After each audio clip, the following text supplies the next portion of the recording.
Last কবে বলিউডের action মুভিতে সেরা একটা গল্প দেখেছেন মনে আছে? মনে থাকার কথা নয়, কারণ বলিউড উড়াধুরা অ্যাকশন দেখাতে গিয়ে গল্প বলতেই ভুলে গেছে। অবশেষে দারুণ গল্পের জম্প্যাক অ্যাকশন কোনো মুভি পেলাম। মুভিটিতে সানি দেওল এবং দীপক হুদার টক্কর ছিল শিয়ানে শিয়ানে। চলুন আর কথা না বাড়িয়ে শুরু করা যাক। জাট মুভির এক্সপ্লেনেশন। আশা করি গল্পটি আপনাকে এন্টারটেইন করবে।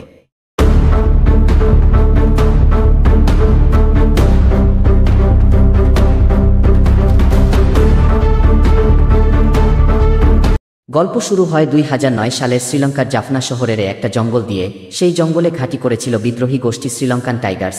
তো শ্রীলঙ্কান আর্মি তাদের খতম করে দিয়ে এলাকাবাসীকে নিয়ে মাটির নিচে লুকিয়ে রাখা ধন সম্পদ খুঁজতে থাকে। একসময় কয়েকজন কুলি মাটি খুঁড়তে খুঁড়তে বক্স পূর্তি স্বর্ণের বার পায়, আর এতগুলো স্বর্ণের বার দেখে তাদের মাথা খারাপ হয়ে যায়। তাই সেখানে থাকা হেড সিদ্ধান্ত নেয় স্বর্ণের বারগুলো তারা আর্মিকে দিয়ে দেবে না। তাই চারজন মিলে লড়তে থাকে পুরো আর্মি ফোর্সের সাথে। একসময় আর্মির হাত থেকে বাঁচতে সাগর পাড়ি দিয়ে চলে আসে অন্ধ্রপ্রদেশে।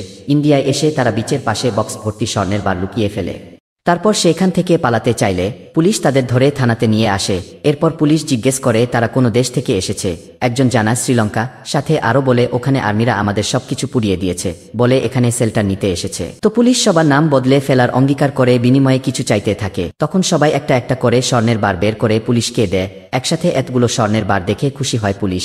তাই নতুন পরিচয় দিতে চাইলে একজন জানায় আমার নাম চেঞ্জ করতে হবে না, আমার নাম আমার অনেক পছন্দের। তখন পুলিশ নাম জানতে চাইলে সে জানা রানাদুঙ্গা। তো সবার নতুন নাগরিকত্বের মাধ্যমে এখানে এই চ্যাপ্টার ক্লোজ হয়। এরপর দেখানো হয় প্রেজেন্টের নিউ দিল্লি। ইন্ডিয়ার প্রেসিডেন্টে এর কাছে এক পার্সেল আসে। প্রেসিডেন্ট পার্সেল ওপেন করলে দেখে অনেকগুলো কাটা আঙ্গুল এবং একটা চিঠি। চিঠিটা পড়ে ইমোশনাল হয়ে পড়ে প্রেসিডেন্ট। চিঠিটা অন্ধ্রপ্রদেশের মোটুপল্লী গ্রামের এক ছোট বাচ্চা। তারা বিশাল এক বিপদে আছে, তাই আঙ্গুল কেটে প্রেসিডেন্টের কাছে পাঠিয়েছে যেন দ্রুত এর সমাধান করে, না হয় সবাই মারা যাবে।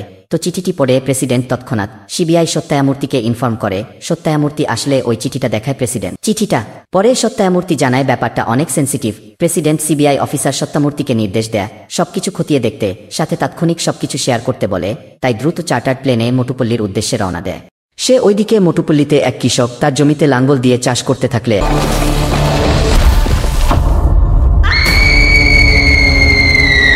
একটা হাত দেখতে পায়। তাই চিৎকার করে আশেপাশের মানুষদের জানায়। সবাই জড়ো হলে একসাথে অনেকগুলো ডেড বডির দেখা মেলে। তো সবাইকে গ্রামে নিয়ে আসলে দেখা যায় একজনেরও মাথা নেই, খুব হিংস্রভাবে সবাইকে মারা হয়েছে।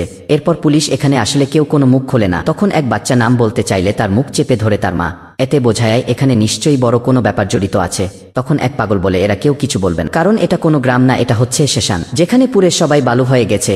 তখন লাশগুলোর কাছে তাদের আত্মীয় স্বজনরা গিয়ে প্রচণ্ড ইমোশনাল হয়ে পড়ে, আর তারা লাশগুলোর সামনে কাঁদতে থাকে, কারণ তারা তাদের প্রিয়জনকে হারিয়েছে। এসব দেখে পুলিশ এবার মুখ খুলতে বললে এক বাচ্চা নামটা বলেই ফেলে, আর নামটা হচ্ছে রানাতুঙ্গা।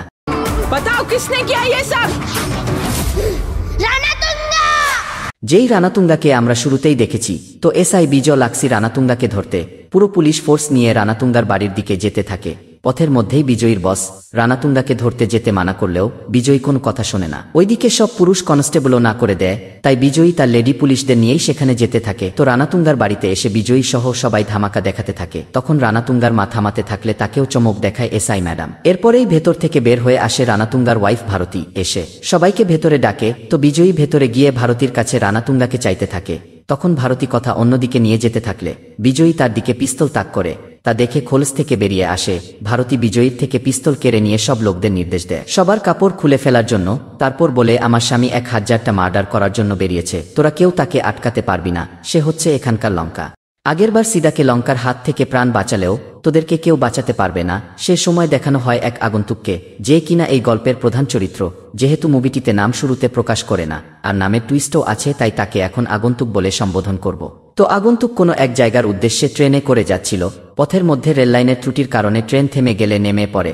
আগন্তুক তখন তার খিদে পেলে দূর থেকে এক হোটেল দেখতে পায়। তাই সেখানে গিয়ে খাবার খেতে থাকলে কয়েকজন গুন্ডা প্রবেশ করে ওই হোটেলে। এর মধ্যেই একজনের পায়ের সাথে লেগে আগন্তুকের খাবার পড়ে যায়। তখন আগন্তুক তাদের সরি বলতে বললে তারা তো সরি বলেই না, উল্টো গরম দেখায়। তখন আগন্তুক এক এক করে সবাইকে মেরে তুলাধুনা করে। এরপর মার খেয়ে সবাই পালাতে থাকলে একজনকে ধরে ফেলে আগন্তুক। তখন তাকে আবার সরি বলতে বললে সে বলে তুই যে আমাদের মেরেছিস তা যদি রামসুবার রেড্ডি জানে তাহলে খবর করে দেবে। এটা শুনে আগন্তুক এবার রামসুবার রেড্ডির বাড়ির দিকে যেতে থাকে। সরি শুনোতে তখন দেখানো হয় রামসুবার রেড্ডিকে দেখে বোঝা যায় তার অনেক পাওয়ার আছে। তো রেড্ডির বাড়িতে এসে কোনো কথা না বলেই আগন্তুক তাকে চর মেরে বসে আর বলে তুই নাকি সরি বলবি তো বল। রেগে গিয়ে রামসুবার রেড্ডি তার লোকজনদের নির্দেশ দেয় আগন্তুককে আক্রমণ করতে। তো এখানেও আগন্তুক সবাইকে প্রচণ্ড মারে। তখন আহত অবস্থায় রাম সুপার রেড্ডি বলে, এইটা যদি আমার ভাই সুমুলও জানে তাহলে তোর খবর আছে। এইটা শুনে রাম সুপার রেড্ডির দিকে এগিয়ে যেতে থাকে আগন্তুক। ওইদিকে হায়দ্রাবাদের এয়ারপোর্টে চলে আসে সিবিআই অফিসার সত্যামূর্তি। এরপর বৃষ্টির কারণে বাই রোডে তাকে যেতে হয় মোটুপল্লির দিকে। ততক্ষণে সিবিআই অফিসার আসার ব্যাপারটা স্থানীয় মিনিস্টার জেনে গেলে ফোন দেয় ভারতীকে, আর বলে, আপনারা লুকিয়ে ক্রাইম না করে প্রকাশ করলেন কেন? আপনাদের কর্মকাণ্ড দিল্লি জেনে গেছে, সেখান থেকে মোটুপল্লিতে এক সিবিআই অফিসার আসছে, তাই ব্যাপারটা সামলান। ভারতীর কাছ থেকে সিবিআই অফিসার আসার ব্যাপারটা রানাতুঙ্গা জানলে ভাই সুলুকে ফোন করতে বলে। তখন দেখানো হয় সুলুকে, আর এই সুলুর পাওয়ারও অনেক। আমরা এক সরকারি অফিসে সুলুকে অনৈতিক কর্মকাণ্ডের মাধ্যমে দেখতে পাই। তো অনৈতিক কর্মকাণ্ড চলাকালীন এক সরকারি কর্মকর্তার ফোন আসায় তাকে একসাথে বিপি ট্যাবলেট খাওয়ায় সমুলু। সেই সময় সমুলর আস্তানায় চলে আসে আগন্তুকও তখন এসে তাকেও সরি বলতে বলে। সরি বলার কথা শুনে হাসতে থাকে সমু। লোকজন এরপর সমুলুকে জিজ্ঞেস করে, কেন সরি বলবো? আগন্তুক তখন পুরো ডিটেলস বলতে বলতেই পেছন থেকে একজন তাকে আক্রমণ করে, তারপরে সরি বলতে বলে আগন্তুক। তখন সমলু রেগে যায়, আর তার লোকেরা আগন্তুককে মারার জন্য এগিয়ে আসতে থাকলে আগন্তুকই বরং তাদের মারতে থাকে। সবাইকে মারা শেষ হলে সমুকে মারে ফ্যান দিয়ে। বর্ডারে সানি দেওয়ালের আইকনিক চিন যদি টিউবওয়েল দিয়ে মারা হয় তাহলে জাট মুভির আইকনিক সিন হবে। এই ফ্যান তুলে মারা যায় হোক সমু মার খেয়েচ নাস্তানাবুদ হলে। আগন্তুক আবার সরি বলতে বলে। তখন সমুলু বলে, আমাকে মেরেছ, সেটা যদি আমার ভাই জানে তাহলে তোর রক্তের বন্যা বইয়ে দেবে। আগন্তুক তখন জিজ্ঞেস করে, তোর ভাইকে? সমুলু জানায়, আর তখনই দ্বিতীয়বারের মতো এন্ট্রি দেখানো হয় রানাতুঙ্গার। এবারের এন্ট্রি ছিল বেশি হিংস্র। একজনের গলা কেটে দেওয়ার মধ্য দিয়ে দেখানো হয় রানাতুঙ্গাকে। ওইদিকে সিবিআই অফিসার সত্যামূর্তি যেতে যেতে রানাতুঙ্গার ব্যাপারে জানতে থাকে। এক পুলিশ কমিশনারের থেকে পুলিশ কমিশনার জানা শ্রীলঙ্কা থেকে এসেছে সে, আর তার লোকজন তাদেরকে ইন্ডিয়ার সিটিজেন দিয়েছে, এক ঘুষখোর পুলিশ অফিসার। আর তারপর তারা ওই গ্রাম দখল করে ক্রাইমের রাজত্ব করছে। এই পর্যায়ে দেখানো হয় রানাতুঙ্গার ক্রাইমের উত্থান। এক রাতে রানাতুঙ্গা সহ 4 জন মিলে এক প্রভাবশালীর বাড়িতে আসে, তারপর তাকে মেরে ফেলে। এরপর সেই লাশ সকালবেলা সবার সামনে নিয়ে আসে। ওই প্রভাবশালীকে রানাতুঙ্গা সহ 4 জনের মারার অবশ্য কারণ আছে। তারা যখন নতুন নাগরিকত্ব পেয়ে গ্রামে আসে তখন ওই প্রভাবশালী ভাব দেখিয়েছিল, তাই তাকে মেরেই চ্যাপ্টার ক্লোজ করে। এরপর ঘটনাস্থলে আসে ওই পুলিশ যে তাদেরকে নতুন পরিচয় দিয়েছে, আর সে এসে তাকে রাগ দেখালে রানাতুঙ্গা এক কোপে সবার সামনে মেরে ফেলে। এরপর থেকে ওই এলাকার ত্রাস রানাতুঙ্গা, যারাই তার বিরুদ্ধে গেছে তাদেরকে সে সবার সামনে হিংস্রভাবে মেরেছে। ধীরে ধীরে রানাতুঙ্গা বড় হতে থাকলে শ্রীলঙ্কা থেকে পুরো ফ্যামিলি আর গ্যাং মেম্বার নিয়ে আসে। এরপরেই গ্যাং দিয়ে 40টা গ্রাম নিজের করে নেয়। পুলিশ কমিশনারের কাছ থেকে রানাতুঙ্গার সব ডিটেইলস জেনে নিয়ে বেশ অবাকই হয় সিবিআই অফিসার। এর মধ্যেই সুমুলুকে সাথে নিয়ে আগন্তুক রানাতুঙ্গার বাড়ি চলে আসে, আর এসেই ধামাকা দেখিয়ে ভেতরে প্রবেশ করে। তারপর রানাতুঙ্গা সামনে আসলে তাকেও সরি বলতে বলে আগন্তুক। রানাতুঙ্গা জিজ্ঞেস করে কেন? তখন আবার বিস্তারিত খুলে বলে রানাতুঙ্গাকে। সে বলে, একটা রেস্টুরেন্টে খাবার খাচ্ছিলাম, কয়েকজন এসে তা ফেলে দিলে সরি বলতে বলি, কিন্তু সরি বলতে বললে সে নাম শোনায় রামসুরা রেড্ডির। তাই তাকে মেরে রেড্ডির কাছে আসে। রেড্ডি বলে সমলুর নাম, তাই তাকে মেরে সমলুর কাছে আসি। আর সমলু জানায় তোর নাম। এইটা শুনে রানাতুঙ্গা চর মারে সমলুকে, আর বলে, এই সামান্য ব্যাপারটাকে এই জায়গায় নিয়ে আসলি কেন? এরপর সবার সামনে আগন্তুককে সরি বলে রানাতুঙ্গা। আগন্তুক শুনে খুশি হয়, তাই আরও একবার জোরে বলতে বলে। রানাতুঙ্গাও কথামতো বলে এবার ফুললি স্যাটিসফাইড হয়ে চলে যেতে থাকে আগন্তুক। কিন্তু দরজায় গিয়ে কিছু একটা সে ভাবতে থাকে, তাই আবার পেছনের দিকে আসে আর দেখে পুলিশের ছেঁড়া ড্রেসগুলো। এরপর রানাতুঙ্গাকে বলে, এখানে নিশ্চয়ই কোনো কিছু হচ্ছে। শুরুতে আমাকে যারা মারতে এসেছিল তাদের হাতে ছিল অস্ত্র, রাম সুবার রেড্ডির বাড়িতেও কিছু একটা চলছিল। এরপর যখন একটা দপ্তরে সমলুর কাছে গেলাম তখন দেখি সেও কিছু একটার উপর ছিল। আবার বাইরে দেখি পুলিশের গাড়ি। এসব বলতে বলতে আগন্তুক ছিঁড়ে ফেলা পুলিশের ড্রেসগুলো নিয়ে ওইসব পুলিশদের দিকে এগিয়ে যেতে থাকে। তারপর জানালা ভেঙে তাদের ড্রেস দেয়। তখন 3টা রানাতুঙ্গার গুন্ডা এসে আগন্তুককে ধরলে তাদের মারতে থাকে সে। এরপর অনেকের সাথে সে লড়াই করে। এর মধ্যেই লেডি পুলিশগুলো ছেঁড়া ড্রেসগুলো পরে বের হয়ে আসলে তাদের চোখে মুখে ভয়ের ছাপ দেখতে পায় আগন্তুক, আর তা দেখে মাথা আরও গরম হয়ে যায় তার, তাই সবাইকে আরও বেশি বেশি মারে। ওইদিকে রানাতুঙ্গা অনেকক্ষণ চুপচাপ মারামারি দেখতে দেখতে ভেতর থেকে বন্দুক নিয়ে আসে, আর বন্দুক তাক করে আগন্তুকের দিকে। তখন আগন্তুক বের করে তার কাছে থাকা পিস্তল। তখন বোঝা যায় আগন্তুকও কোনো সাধারণ মানুষ নয়। তো এরপর দুজন দুজনের পিস্তলের মুখোমুখি হয়। তখন রানাতুঙ্গা জিজ্ঞেস করে, আমার এলাকা আমার মাটিতে এসে দাপট দেখাচ্ছিস কে তুই? আগন্তুক জানায়, আমি কি জাট? আসলে কি জাট ই বলতে শক্তিশালী মানব বোঝানো হয়েছে। রানাতুঙ্গা এরপর বলে, তোর এই মেয়েগুলোর সাথে কি সম্পর্ক যে তাই এদের নিয়ে যেতে চাচ্ছিস? আগন্তুক জানায়, তারা আমার বোন, আর বোনদের রক্ষা করা এক ভাইয়ের দায়িত্ব। এরপর রাগে রানাতুঙ্গা গুলি চালাতে চাইলে সেটা চালাতে বলে আগন্তুক। তখন রানাতুঙ্গার বউ ভারতী এসে বোঝায়, এখন আমরা অন্য কাজে মনোযোগ দেই। পরে এর ব্যাপারটা দেখা যাবে। বুয়ের কথা শুনে রানাতুঙ্গা আগন্তুক শহর লেডি পুলিশদের ছেড়ে দেয়। তো আগন্তুক যাওয়ার সময় রানাতুঙ্গা আবার বলে, আগামী সূর্য ওঠার আগে তোর খেল খতম করে দেব। এইটা শুনে হাসে আগন্তুক আর বলে, দেখব এবার কে কার খেল খতম করে। এরপর সবাইকে নিয়ে আগন্তুক পুলিশ স্টেশনের দিকে যেতে থাকে। ওইদিকে সিবিআই অফিসারের সাথে দেখা করতে আসে লোকাল মিনিস্টার, আর এসে রানাতুঙ্গার হয়ে ডিলস করে। কিন্তু সিবিআই জানায়, তোদের টাইম নেই, আমি মোটুপল্লী যাচ্ছি আর ইনকোয়ারি করছি, এখানে যদি তোর নামও আসে তাহলে খবর আছে। ওইদিকে সবাইকে এভাবে ছেড়ে দেওয়ায় মা রাগ দেখায় রানাতুঙ্গার উপর। তখন রানাতুঙ্গা বলে, ওকে এখন ছেড়ে দিয়েছি কারণ সবার সামনে খতম করব। সেই সময় মিনিস্টার ফোন করে রানাতুঙ্গাকে আর জানায় সে সিবিআই অফিসারকে থামাতে পারেনি। ফোর্স নিয়ে তারা মোটুপল্লীর দিকেই যাচ্ছে। এইটা শুনে রানাতুঙ্গা বলে, কিছু একটা করছি। তো লোকাল মিনিস্টার রানাতুঙ্গার সুপারিশ করতে আসায় সিবিআই অফিসার পুলিশ কমিশনারকে বলে, নিশ্চয়ই রানাতুঙ্গা অনেক পাওয়ারফুল, ওর কোনো ছবি আছে। তখন পুলিশ অফিসার ছবি দেখাতে থাকলে একটা ট্রাক এসে গাড়িতে অ্যাক্সিডেন্ট করায়। ওইদিকে আগন্তুক ও শহর লেডি ফোর্সদের উপরও আক্রমণ করে একদল গুন্ডারা। তো আগন্তুক গাড়ি না থামিয়েই চলন্ত অবস্থায় সবার সাথে লড়তে থাকে। এই জায়গায় বেশ বড় বিপদে পড়তে হয় আগন্তুক ও শহর লেডি পুলিশদের, আর তারা ভালোভাবেই লড়াই করে। ওইদিকে সিবিআই অফিসারকে দেখালে দেখা যায় তার গাড়ি অ্যাক্সিডেন্ট করেনি। সে আগেই বুঝতে পেরেছিল হয়তো রাস্তায় কোনো দুর্ঘটনা ঘটতে পারে, তাই আগেই সে গাড়ি চেঞ্জ করে। অন্যদিকে আগন্তুক ও গুন্ডাদের সাথে লড়তে থাকলে একজন পুলিশ গুরুতর আহত হয়। তাই একটা গ্রামে যায় দ্রুত কিছু একটা করার জন্য, কিন্তু গিয়ে দেখে গ্রামে কেউ নেই। অনেকক্ষণ পর একজন বয়স্ক লোক আসে পানি নিয়ে, কিন্তু এর মধ্যেই মারা যায় পুলিশ। তখন রানাতুঙ্গা ফোন দেয় বিজয় লাক্সিকে। আগন্তুক ফোন ধরলে রানাতুঙ্গা বলে, ওই গ্রামে আরও তোর এক বোনের মতো অন্য সবাইকে একটা একটা করে মারে ফেলবো, আর তুই তাদের বাঁচানোর জন্য এসে ছড়ি বলবি। তোর সময় শুরু হলো। এবার আগন্তুক বিজয় লাক্সিকে জিজ্ঞেস করে, এই যে এখানে এত কিছু ঘটছে সেটা রানাতুঙ্গা কেমনে জানলো, আর এই গ্রামের মানুষই বা কোথায়? আপনারা রানাতুঙ্গাকে অ্যারেস্ট করতেই বা কেন গিয়েছিলেন? বিজনী বলে, এখানে অনেক মার্ডার তো হয়েছে, কিন্তু প্রথমবার আই উইটনেস পাই তাই অ্যারেস্ট করতে যাই রানাতুঙ্গাকে। তখন জানতে পারি ভয়ানক কিছু। বিজয়ীকে ভয়ানক ব্যাপারটার কথা বলে। রানাতুঙ্গার ওয়াইফ ভারতী। তো তখন আমাদের দেখানো হয় সুইজারল্যান্ডের ডাভোস শহর। সেখানে লোকাল মিনিস্টার এক মিটিংয়ে আসে। সেখানে একজন বলে, বিশ্বের সবচেয়ে দামি জিনিস থুরিয়ামের সন্ধান মিলেছে বিশ্বের 2 জায়গায়। মুভির ভাষায় থুরিয়াম দিয়ে ভয়ানক পারমাণবিক বোমা বানানো যাবে। তো যে জায়গায় মিলেছে তার একটা হচ্ছে অস্ট্রেলিয়া, আর অন্য জায়গা হচ্ছে সাউথ ইন্ডিয়ার বে অফ বেঙ্গলের ধার দিয়ে 100 কিলোমিটার। তাই আমরা চাই ওই পুরো এলাকা খালি করে দেবেন, যাতে আমরা থুরিয়াম খুঁজে বের করে ইন্ডিয়া থেকে বাইরের দেশে নিয়ে আসতে পারি। জায়গা খালি করে দেওয়ার জন্য যা টাকা চাইবেন তাই পাবেন। এইটা শুনে টাকার লোভে পড়ে যায় মিনিস্টার, কিন্তু সে জানে এটা তার পক্ষে করা সম্ভব না, কারণ কোনো পলিটিক্যাল পাওয়ার দেখিয়ে এত বড় এরিয়া দখল করা যাবে না। তাই এটা একজনে করতে পারবে, আর সেটা হচ্ছে রানাতুঙ্গা। তাই এবার রানাতুঙ্গার সাথে ওই লোকের মিটিং করিয়ে দেয় মিনিস্টার। তখন মিনিস্টার রানাতুঙ্গাকে বলে, যদি 30 গ্রামের 100 কিলোমিটার সে ফাঁকা করিয়ে দিতে পারে তাহলে 25,000 কোটি টাকা পাবে। এত টাকার কথা শুনে রাজি হয়ে যায় রানাতুঙ্গা। তারপর একের পর এক গ্রাম দখল করতে থাকে, আর যে তার দখলে বাধা দেয় তাদেরকেই মেরে ফেলে। এর মধ্যে রানাতুঙ্গার এমন কর্মকাণ্ড নিয়ে একজন ভিডিও ক্লিপ করে সোশ্যাল মিডিয়ায় ছেড়ে দেয়, যা মিনিস্টার দেখে পুলিশ পাঠিয়ে গ্রামের সবার সামনে মেয়েটির ইজ্জত হরণ করে। যার পর থেকে মেয়েটি পাগল হয়ে ঘুরছে। ডাবোস আর থুরিয়ামের গল্প বলা শেষ হলে প্রেজেন্টে ওই পাগল হওয়া মেয়েকে দেখতে পায় আগন্তুক। সবকিছু শুনেই আগন্তুক বলে, কেউ কি কোনো আওয়াজ উঠায়নি? তখন ওই পাগল হওয়া মেয়ের মা বলে, এক গ্রামের মানুষজন আওয়াজ তুলেছিল, কিন্তু প্রশাসন উল্টো তাদের থানায় নিয়ে গিয়ে মারে।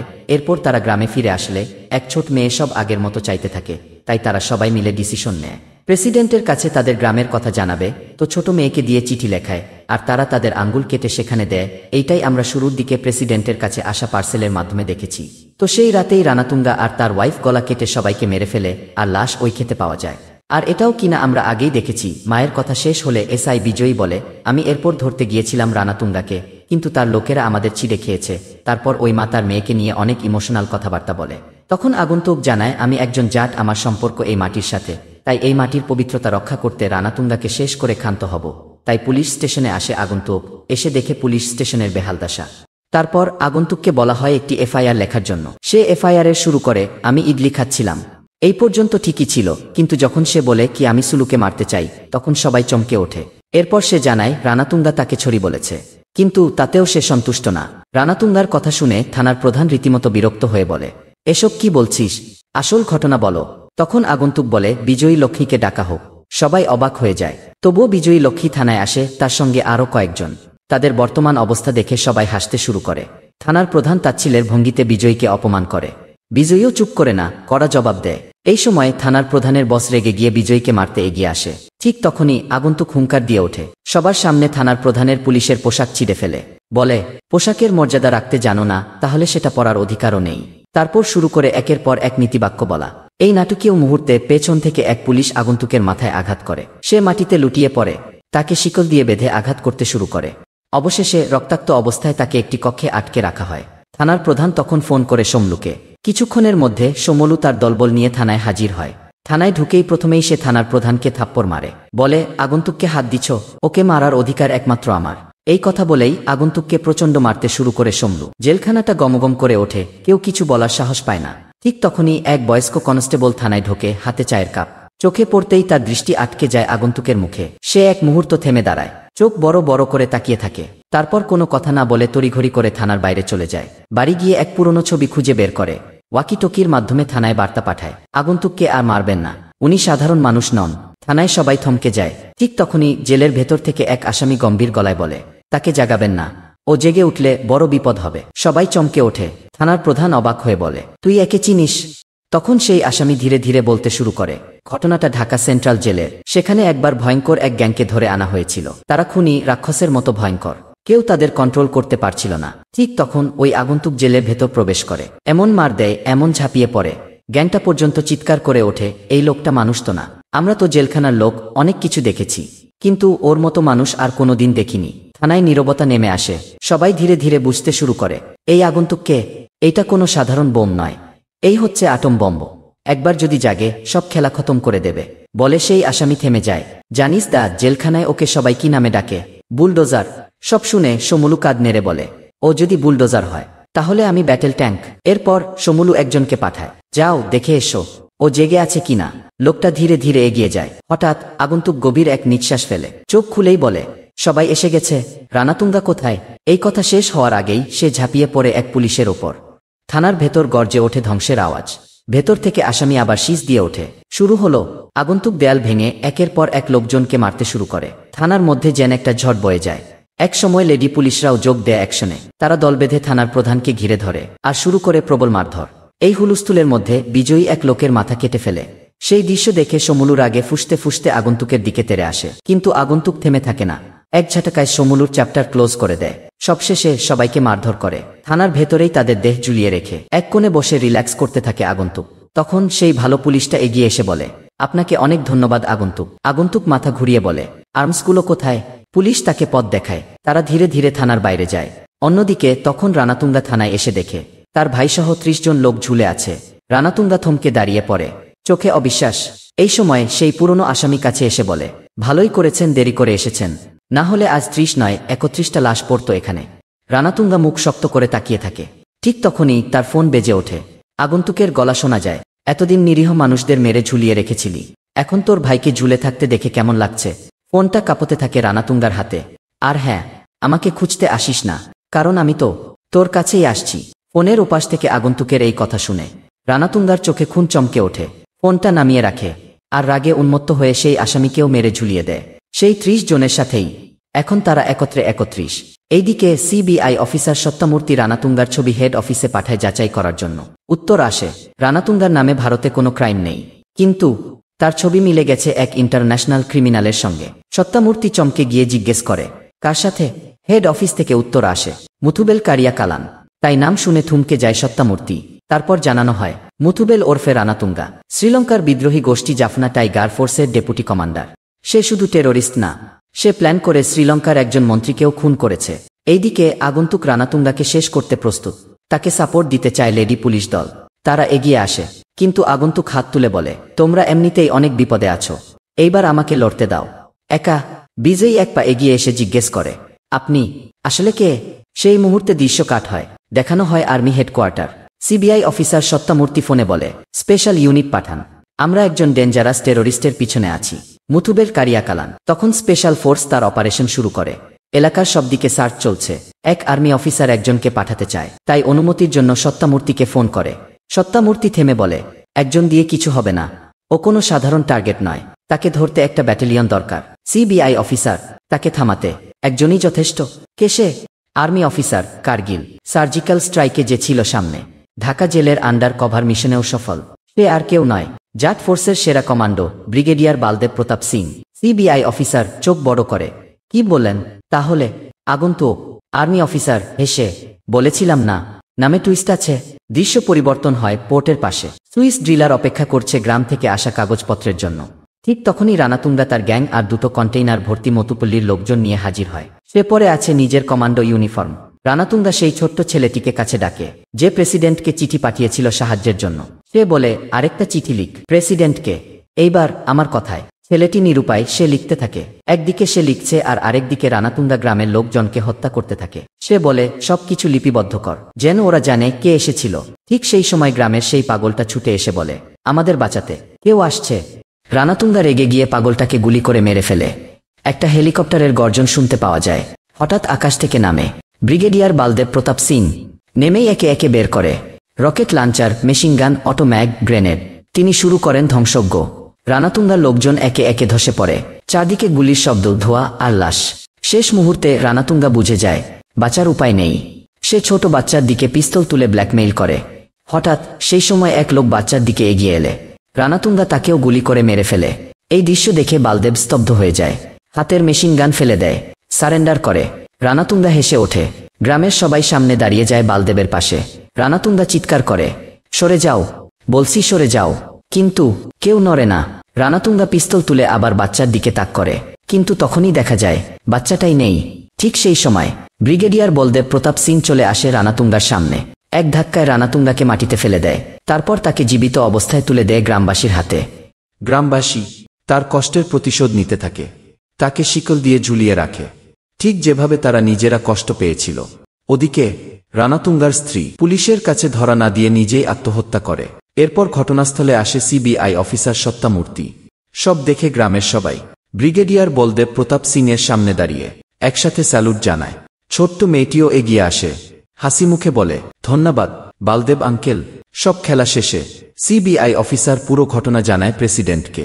প্রেসিডেন্ট বিস্মিত হয়ে প্রশ্ন করেন, কে করেছে এই অসম্ভব কাজটা? সিবিআই অফিসার উত্তর দেন, জাট রেজিমেন্টের ব্রিগেডিয়ার বলদেব প্রতাপ সিং। কি এখানেই শেষ?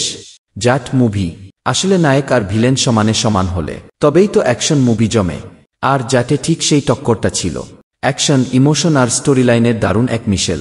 এক কথায় জাট উপভোগ্য মুভি। তো জাট আপনাদের কেমন লাগলো কমেন্ট করে জানাতে ভুলবেন না। আর এমন ইন্টারেস্টিং গল্পের ভিডিও পেতে আজই সাবস্ক্রাইব করুন এক্সপ্লেইন ভার্সবেডকে। নতুন কন্টেন্ট নিয়ে আবার দেখা হবে।